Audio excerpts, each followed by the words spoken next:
कृष्णचंद्र जी ने मुचकुंद की दृष्टि से काल यवन का उद्धार कराया। महाभागवत मुचकुंद जी को दर्शन दिए, फिर कहा तुम्हारे द्वारा काफी जीवों की हिंसा हुई है युद्ध में, शिकार आदि खेलने में, इसलिए तुम्हें एक जन्म और लेना पड़ेगा। अब तुम्हारा जन्म ब्राह्मण के कुल में होगा और तुम महान भागवत बनोगे, फिर मुझे प्राप्त होगे, जो मुचकुंद जी महाराज नरसिंह मेहता जी के रूप में प्रकट हुए। श्री सुखदेव जी कहते हैं, प्यारे परीक्षित, भगवान श्री कृष्णचंद्र जी इस प्रकार इक्ष्वाकु नंदन राजा मुचकुंद पर अनुग्रह किया। महाराज मुचकुंद ने भगवान की परिक्रमा की, उन्हें नमस्कार किया, गुफा से बाहर निकले तो जब सोने गए थे तो जो दृश्य था सब बदल चुका था। देखा कि मनुष्य और वृक्ष और लताएं सब छोटी छोटी होने लगी। अब आप समझ लीजिए कि उस समय की बात, उन्होंने इसी को देख के जान लिया कि कलयुग आ गया। वृक्ष, वनस्पति, मनुष्य, इनके आकार छोटे छोटे होने लगे, मतलब उनके समय से। तब उन्होंने अनुमान लगाया कि अब कलयुग आने वाला है, या कलयुग आ गया या आने वाला है, अनुमान लगाया। अभी आया तो नहीं था, क्योंकि भगवान श्री कृष्ण के अंतर्धान होने के बाद कलयुग का पदार्पण हुआ। महाराजा मुचकुंद तपस्या, श्रद्धा, धैर्य, अनासक्ति एवं संशय संदेह से मुक्त महापुरुष थे। वो गंधमादन पर्वत पर गए और वहां जो भगवान द्वारिकाधीश श्री कृष्ण का रूप देखा था उसी के ध्यान में तन्मय हो गए। भगवान नर नारायण के नित्य निवास स्थान बद्रिकाश्रम में गए, वहां गर्मी सर्दी द्वंद्व सहते हुए भगवान की आराधना की। भगवान के चिंतन में डूबे हुए पुरुष को नया जन्म लेना पड़े ऐसा, लेकिन भगवान इनके द्वारा जगत का मंगल कराना चाहते हैं। नरसिंह मेहता जी के रूप में प्रकट होकर महान भक्ति का प्रकाश किया। अब इधर भगवान मुचकुंद जी को दर्शन देके गुफा से मथुरापुरी लौट आए। काल यवन मारा गया था, लेकिन काल यवन की सेना ने घेर रखा था। अब भगवान ने म्लेच्छों की सेना का संपूर्ण संहार सुदर्शन चक्र से किया और सब वैभव उनका छीनकर द्वारिकापुरी चले आए। जिस समय भगवान श्री कृष्ण के आज्ञानुसार बड़ी बड़ी गाड़ियों पर म्लेच्छों का धन छीन कर लिया और वो ले जा रहे थे, उसी समय आधम का जरासंध 18वीं बार तेज अक्षोणी सेना लेकर। परीक्षित, सेना का प्रबल वेग देखकर भगवान श्री कृष्ण और बलराम एक दूसरे से इशारा किए, भागो। क्यों? क्योंकि ब्राह्मण अनुष्ठान कर रहे हैं। जरासंध ने ब्राह्मणों से कहा था, इस बार यदि श्री कृष्ण नहीं हारे तो आपको देख लो, पूरा जो कहते हो वो सब देता हूं, अनुष्ठान करते हो, मुंह मांगी वस्तुएं पाते हो, अगर नहीं हुआ तो बड़ा मंगल होगा। तो ब्राह्मण सब डर गए थे, भगवान से प्रार्थना की, नमो ब्रह्मणे देवाय। तो जे भी जरासंध को देखा तो भगवान श्री कृष्ण ने बलराम जी से इशारा किया, भाग चलो पीठ दिखा के। अपनो परण विसार भगत को पूरो परण निभाऊं, जाचक जाचू कहे तो बेचे से बिक जाऊं। भगवान अपने नमो ब्रह्मणे देवाय नाम की रक्षा के लिए दोबारा भागे। पहले तो भागे काल यवन के ललकारने पर। यद्यपि भगवान के हृदय में कोई भय नहीं है, फिर भी भय का नाट्य करते हुए सब धन संपत्ति वहीं छोड़कर भाग पड़े। पीछे जरासंध बड़ा आनंदित हुआ। जरासंध अब की बार भागा, जगत जानेगा कि जरासंध कितना बलशाली है। कमल दल के समान सुकोमल चरणों से कई योजन पैदल भगवान श्री कृष्ण और बलराम जी भागे। महाबली मगधराज जरासंध ने देखा कि श्री कृष्ण बलराम भाग रहे तो हंसने लगा और रथ से पीछा किया। उसे भगवान श्री कृष्ण और बलराम के ईश्वर प्रभावादि का ज्ञान न था। अब भगवान श्री कृष्ण बलराम उसके देखते देखते प्रवर्षण पर्वत पर चढ़ गए। उसने देखा श्री कृष्ण बलराम प्रवर्षण पर्वत पर चढ़े। जरासंध ने देखा इस पहाड़ में छिप गए। बहुत खोजवाया लेकिन पता नहीं चला, तो चारों तरफ से पहाड़ में आग लगा दी और वहीं रुका रहा। और जब देखा कि पूरा पहाड़ भस्म हो गया तो मतलब श्री कृष्ण बलराम पधार गए। लेकिन ऐसा नहीं हुआ। 11 योजन 44 कोस की छलांग मारी भगवान ने।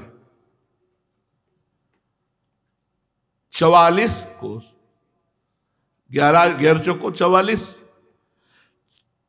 44 कोस छलांग मारी और सीधे द्वारिकापुरी में, प्रवर्षण पर्वत से सीधे द्वारिकापुरी। और वो समझा भस्म हो गए। जरासंध ने झूठ मूठ मान लिया कि श्री कृष्ण बलराम तो प्रवर्षण पर्वत की आग में जल गए और विजय का डंका बजाते हुए अपनी राजधानी को लौटाया। ब्राह्मणों को खूब पूजा दान पुण्य किया कि तुम्हारा अनुष्ठान सफल हुआ। ये बात मैं तुमसे पहले ही 9वें स्कंद में कह चुका हूं कि आनर्त देश के राजा श्रीमान रेवत जी, ध्यान होगा, उन्होंने अपनी रेवती नाम की कन्या के लिए 2-4 दूल्हे देखे थे। तो सोचा भाग्य विधाता ब्रह्मा जी से ही जाके पूछ लेते हैं कौन सा दूल्हा है बेटी के लिए। वहां गए तो वहां गंधर्व के द्वारा थोड़ा गान नृत्य हो रहा था। तो काफी देर गंधर्व गान कर रहे थे, नृत्य कर रहे थे, सभा लगी हुई थी तो बातचीत हो नहीं सकती थी। जब नृत्य संपन्न हुआ तो ब्रह्मा जी ने कहा कहो रेवत जी कैसे आगमन हुआ। महान तपस्वी थे। उन्होंने कहा प्रभु हमने 2-4 दूल्हा देखे अपनी बेटी के लिए, रेवती के लिए, तो आप बता दो उनमें से कौन है। तो बोले नाम बताओ कुल का। तो नाम बताए तो ब्रह्मा जी ने कहा उनकी कुल परंपरा ही नष्ट हो गई। दूल्हा नहीं, कुल परंपरा ही नष्ट हो गई। बोले प्रभु कैसे। बोले तुम्हें पता है युग के युग बीत गए तुम्हें नृत्य देखते हुए, युग के युग। जाओ अब द्वापर युग चल रहा है और भगवान शेषावतार बलराम जी महाराज वो हैं इनके दूल्हा, ले जाओ इनको। तो आनर्त देश के राजा श्रीमान रेवत जी ने अपनी रेवती नाम की कन्या ब्रह्मा जी की प्रेरणा से बलराम जी के साथ ब्याह दी। भगवान श्री कृष्ण भी स्वयंवर में आए हुए शिशुपाल और उनके पक्षपाती सालवाद नरपतियों को बलपूर्वक हराकर सबके देखते देखते जैसे गरुण ने सुधा का हरण किया था वैसे ही विदर्भ देश की राजकुमारी रुक्मिणी जी को हर लाए, रुक्मिणी जी से विवाह किया। रुक्मिणी जी राजा भीष्मक की कन्या और स्वयं भगवती महालक्ष्मी का अवतार है। परीक्षित ने पूछा कि हे परमहंस शिरोमणि, हमने सुना है कि भगवान श्री कृष्ण ने भीष्मक नंदिनी परम सुंदरी रुक्मिणी देवी का हरण किया।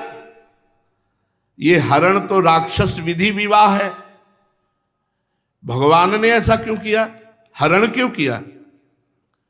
महाराज मैं सुनना चाहता हूं कि परम तेजस्वी महाबलशाली भगवान ने जरासंध सालवाद नरपतियों को जीतकर किस प्रकार रुक्मिणी का हरण किया।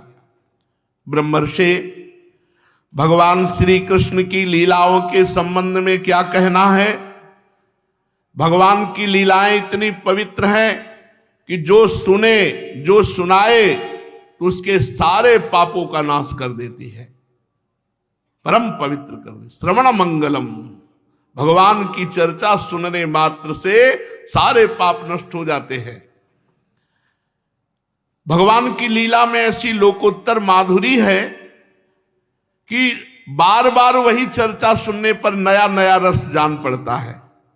भला ऐसा कौन रसिक, कौन मर्मज्ञ है जो उन्हें सुनकर आनंदित न हो जाए, विषय भोगों की चिंतन वृत्ति को छोड़कर भगवदानंद में मस्त न हो जाए। श्री सुखदेव जी कहते हैं, परीक्षित, महाराज भीष्मक विदर्भ देश के अधिपति थे। उनके 5 पुत्र और 1 सुंदरी कन्या थी। सबसे बड़े पुत्र का नाम था रुक्मी, फिर उनसे छोटे रुक्मरथ, रुक्मबाहु, रुक्मकेश और रुक्ममाली। ये 5 पुत्र थे और 1 पुत्री थी जिनका नाम था रुक्मिणी जी। रुक्मिणी जी ये साक्षात महालक्ष्मी जी है। जब रुक्मिणी जी को देवर्षि नारद जी ने भगवान के रूप गुण महिमा का वर्णन सुनाया तो भगवान के पराक्रम, सौंदर्य, गुण, वैभव की प्रशंसा सुनकर उन्होंने निश्चय कर लिया कि मेरे पति होंगे तो भगवान श्री कृष्ण ही होंगे। और प्रायः संत महात्मा जन आते ही रहते थे तो भगवान की लीला गुण माधुरी का वर्णन करते। प्रशंसा सुन सुन करके रुक्मिणी जी ने निश्चय कर लिया कि मेरे जीवन धन भगवान श्री कृष्ण। ऐसे ही भक्त होता है। श्रवण सुजस सुनि आयऊ प्रभु भंजन भवभीर। शरणागति भी तभी होती जब खूब भगवत लीला कथा सुनी जाए तो भगवान में आसक्ति हो जाती है। और इधर भगवान के पास भी नारद जी ने रुक्मिणी जी के रूप गुण महिमा का वर्णन किया था। रुक्मिणी जी की बुद्धिमत्ता, उदारता, सौंदर्य, शील, स्वभाव, गुण ये सब अद्वितीय हैं। तो भगवान ने भी निश्चय कर लिया था कि रुक्मिणी जी मेरे अनुरूप अर्धांगिनी है। इसमें समझिए, भगवान की लीला कथा सुना करके हमको आकर्षित करते हैं संत जन, और भगवान से प्रार्थना करके उसका परिचय बता के भगवान को आकर्षित करते। इसलिए बलिहारी गुरु आपने गोविंद दियो बताए। बलिहारी है गुरुदेव की, जो भगवान को हमारी तरफ आकर्षित किया और हमको भगवान की तरफ आकर्षित किया। रुक्मिणी जी ने निश्चय कर लिया मेरा विवाह होगा तो भगवान श्री कृष्ण से। लेकिन रुक्मिणी जी के भाई बंधु और भी जितने थे वो तो अनुकूल थे, लेकिन रुक्मी वो बिल्कुल अनुकूल नहीं था। वो भगवान श्री कृष्ण से द्वेष करता था। उसने शिशुपाल को रुक्मिणी जी के योग्य वर चुना। बड़ा भाई था और महान बलशाली भी था। ब्याह तय कर दिया। कोई बोल नहीं सकता रुक्मी के आगे। परम सुंदरी रुक्मिणी जी को मालूम हुआ कि मेरा बड़ा भाई रुक्मी शिशुपाल के साथ मेरा विवाह करना चाहता है। शिशुपाल भी भगवान से द्वेष करता था और रुक्मी भी भगवान से द्वेष करता था। रुक्मिणी जी उदास हो गई। अब उन्होंने सोचा क्या हो सकता है, क्या जबरदस्ती शिशुपाल के साथ ब्याह करा दिया जाएगा। जब ये देख लिया कि ब्याह पक्का हो गया, बारात पक्की हो गई, तैयारियां शुरू हो गई ब्याह की, रुक्मिणी जी को बड़ा भय लगा और एक महाभागवत ब्राह्मण को बुलाया और एक पत्र लिखा और कहा द्वारिका शीघ्र जाओ और भगवान श्री कृष्ण को एक पत्र दे देना। शीघ्र गामी घोड़ों से जुते हुए रथ पर बैठ करके ब्राह्मण देवता द्वारिकापुरी पहुंचे। भगवान के दरबार में ब्राह्मणों के लिए कोई रोक टोक नहीं थी। तत्काल उनको राजमहल के भीतर पहुंचाया गया। भगवान ने परम वैष्णव ब्राह्मण देवता को आते देखकर सिंहासन से उठकर खड़े होकर आदर किया, फिर सिंहासन में विराजमान किया और वैसे ही पूजा की जैसे वो वैष्णव भगवान की पूजा करते हैं, ऐसे ही भगवान ने उनकी पूजा की। आदर सत्कार कुशल प्रश्न के अनंतर जब ब्राह्मण देवता खा पी चुके, थोड़ा विश्राम कर चुके, तब संतों के परम आश्रय भगवान श्री कृष्ण उनके पास गए और अपने कर कमल से उनके चरण दबाने लगे। जय हो। और बड़े शांत भाव से पूछा, ब्राह्मण शिरोमणे, आपका चित्त तो सदा सर्वदा संतुष्ट रहता है ना? आपको अपने पूर्व पुरुषों द्वारा स्वीकृत धर्म का पालन करने में कोई कठिनाई तो नहीं होती? ब्राह्मण यदि जो कुछ मिल जाए उसी में संतुष्ट रहे और अपने धर्म का पालन करे, उससे च्युत ना हो, तो वह संतोष ही उसकी सारी कामनाएं पूर्ण कर देता है। और यदि इंद्र का पद पाकर भी किसी को संतोष ना हो तो उसे सुख के लिए एक लोक से दूसरे लोक में बार बार भटकना पड़ता है। कहीं शांति असंतोषी पुरुष को नहीं मिलती। परंतु जिसके पास कोई भी संग्रह परिग्रह नहीं, केवल संतोष है, वो सुखी है, वो संताप रहित है, वो सुख पूर्वक सो सकता है। जो स्वयं प्राप्त हुई वस्तु से संतोष कर लेता है, बहुत ध्यान देने योग्य बात है, जो स्वयं प्राप्त हुई वस्तु से संतोष कर लेता है, कभी किसी से मांगता नहीं, जिसका स्वभाव मधुर है, गंभीर है, जो सबका हितैषी है, अहंकार रहित, शांत है, ऐसे ब्रह्म ऋषियों को मैं भी सिर झुकाकर प्रणाम करता हूं। जो स्वयं प्राप्त आकाश वृत्ति, जो स्वयं प्राप्त वस्तु से। बहुत सुंदर बात। विप्रान स्वलाभ संतुष्टान साधून भूत सुहृतमान निरहंकारिण शांतान नमस्ते शीर्षास्कृत। मैं सिर से नमस्कार करता हूं। जो स्वयं प्राप्त वस्तु का उपभोग करते हैं उसे प्रतिग्रह नहीं माना जाता। मांगना, फिर जो मिले, फिर उसे प्रतिग्रह, इससे उससे तपस्या और पुण्य नष्ट होते हैं। तो ब्राह्मण देवता, आप जिस राज्य में रहते हैं सब कुशल मंगल है ना? आप अब बताने की कृपा करेंगे कहां से आए हैं? अभी तक पूछा भी नहीं था कौन हो, कहां से आए हो, केवल ब्राह्मण वेश देखकर आदर किया। और किस कारण से आए हो? यदि कोई बात गोपनीय ना हो तो हमसे कह सकते हैं, हम आपकी क्या सहायता करें, क्या सेवा करें। लीला मनुष्य रूप धारण किए हुए त्रिकालज्ञ सच्चिदानंद भगवान श्री कृष्ण ने जब इस प्रकार ब्राह्मण देवता से पूछा तो उन्होंने बात बताई कि मैं विदर्भ देश से आ रहा हूं और रुक्मिणी जी ने आपके लिए पत्र भेजा है।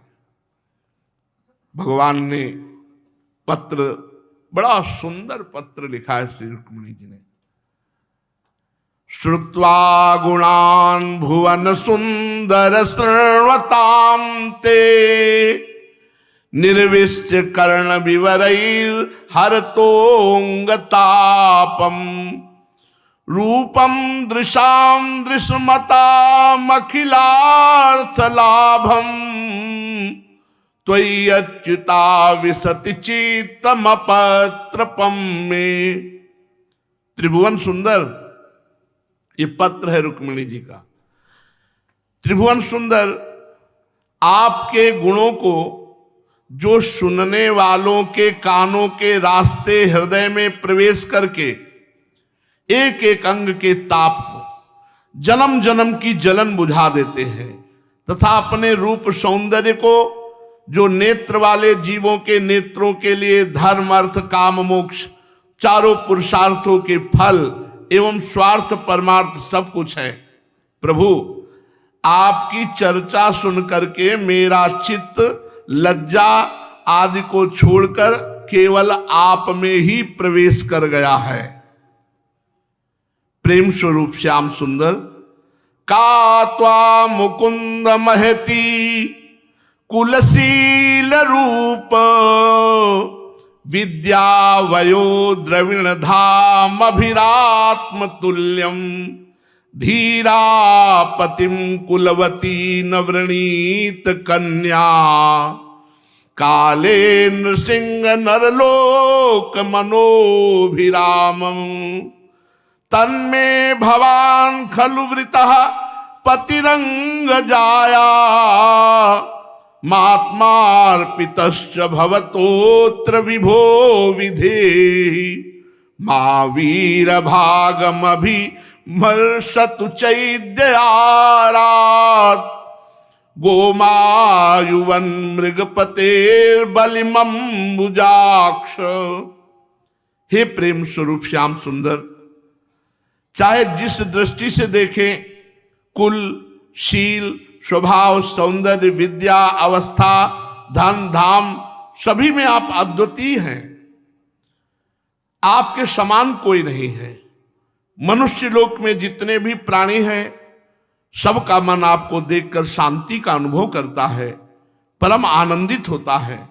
अब पुरुष भूषण आप ही बताइए, ऐसी कौन सी कुलवती, महागुणवती, धैर्यवती कन्या होगी जो विवाह के योग्य समय आने पर आपको पति के रूप में वरण ना करेगी।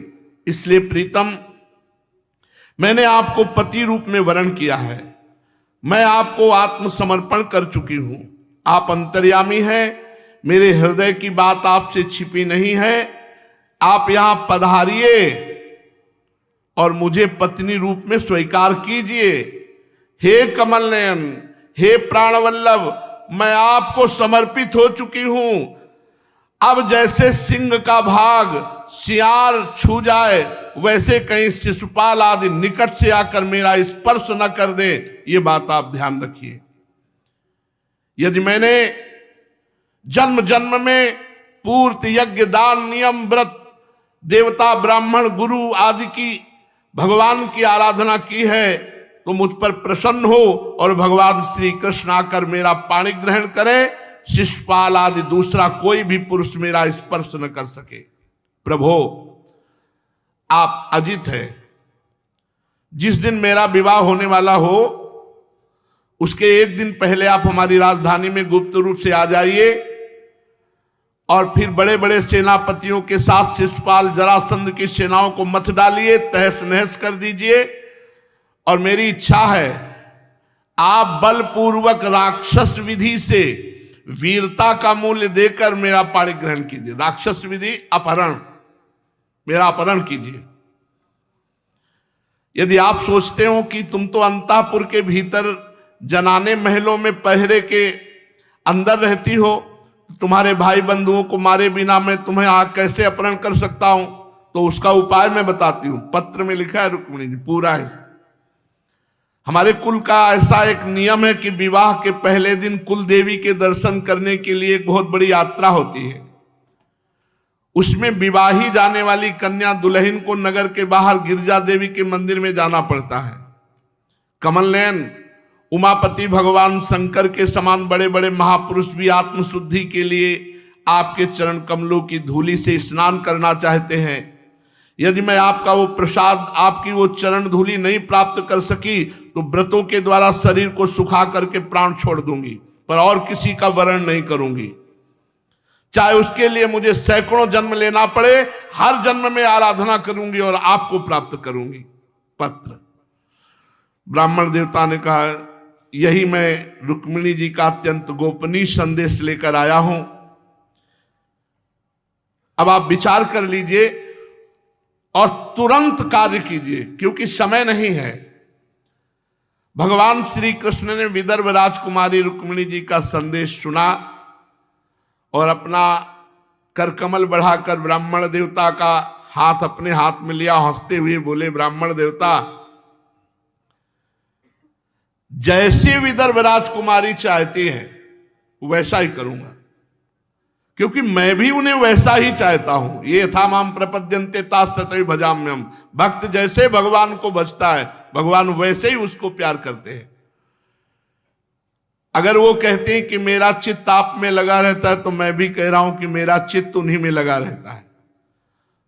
भगवान कह रहे हाथ पकड़ करके, तथा हमपि तच्चित्तो निद्राम च न लभे निशि। रुक्मिणी जी के चिंतन में मुझे रात में नींद नहीं आती है। ब्राह्मण देवता,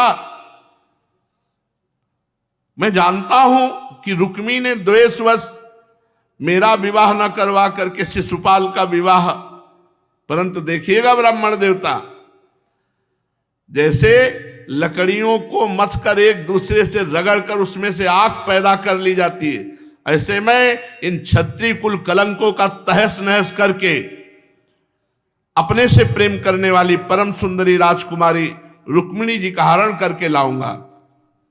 परीक्षित, मधुसूदन भगवान श्री कृष्ण ने जान करके कि रुक्मिणी जी के विवाह की लग्न परसों है, दारुक को बुलाया, वो कहा विलंब मत करो, शीघ्र सुजोतो और चला जाए, क्योंकि रुक्मिणी जी का एक दिन पहले आना है और परसों विवाह है। दारुक भगवान के रथ में सैव्य, सुग्रीव, मेघ पुष्प और बलाहक नाम के दिव्य 4 घोड़े जोत कर हाथ जोड़कर सामने खड़ा होकर के कहा, हे श्री कृष्ण आओ रथ पर। तो भगवान ने पहले ब्राह्मण देवता को रथ पे चढ़ाया, फिर भगवान चढ़े और रातों रात भगवान यात्रा विदर्भ नगर की कर रहे। अब वहां पहुंचेंगे, आगे क्या लीला होगी शेष आगे। श्री राधा वल्लभ लाल की।